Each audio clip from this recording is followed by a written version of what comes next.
सुप्रभात साई मॉर्निंग्स। ये संदेश अभी आपके पास पहुंचा है क्योंकि ये ब्रह्मांड, ये साई चाहता है कि आपके जीवन में परिवर्तन आए। तो चलिए देखते हैं कि बाबा कैसे आपके जीवन में परिवर्तन ला रहे हैं। इस संदेश के माध्यम से साई आपको क्या बताना चाहते हैं।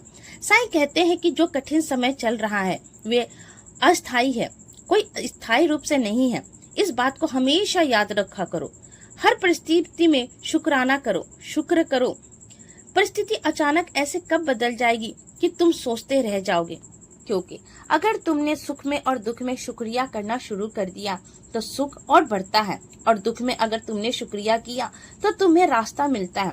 दुख हमेशा परिस्थिति में इसलिए आता है ताकि तुम्हारी परिस्थिति को बदल सके, तुम्हारी जो वर्तमान चीजें चल रही है उससे तुम्हें आगे ले जाए। दुख में भी कोई ना कोई सुख का राह जरूर होता है। तो देखो तुम्हारे जीवन में क्या चल रहा है, कहाँ तुम्हें रुकने की और आगे बढ़ने के लिए नए रास्ते की ओर मुड़ने की जरूरत है।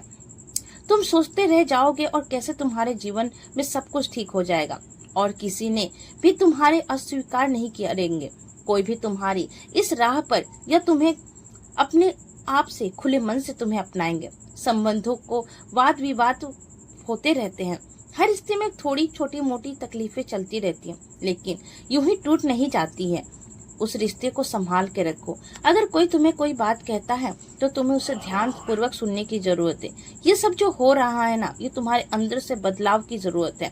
तुम अगर अंदर से बदलाव लाते हो तो तुम्हारे जीवन में बाहर से भी बदलाव आएगा। अंदर से तुम खुश रहते हो, शुक्राना करते हो। यह हर इंसान को अपने दोस्त का, अपने तुम्हारे जीवन में जो भी कुछ हो रहा है उसका कारण नहीं समझ के उसे समझने की कोशिश करोगे कि ये सब मेरे ही कारण होता है। जैसे तुम अंतर स्तर से सोचते हो, तुम्हारे अंदर में जैसे भाव रहते हैं वैसे ही तुम्हारी स्थिति बदल जाती है। तो मेरे प्यारे बच्चे, अपने भाव को अपने अंदर आत्मा से चेंज करने की कोशिश करो। जब तुम अंदर से परिवर्तन लाओगे तो बाहर से भी परिवर्तन तुम्हें दिखाई देने लगेंगे। अगर तुम लोगों से प्रेम करते हो तो तुम्हें भी प्रेम मिलेगा। अगर तुम लोगों की सराहना करते हो तो तुम्हें भी सराहना मिलेगा। ये बात तुमने सुना है ना कि तुम जैसा बोओगे वैसा ही काटोगे। हाँ मेरे प्यारे बच्चे, ये सत्य है। तुम जैसा करोगे तुम्हें वैसा ही फल मिलेगा। तो बस अब अंतर आत्मा से तुम्हें बदलाव की जरूरत है। तो सोचो, विचारो, कुछ समय अपने लिए निकालो और अपने जीवन में परिवर्तन करके आगे बढ़ो। खुश रहो। सबका मालिक।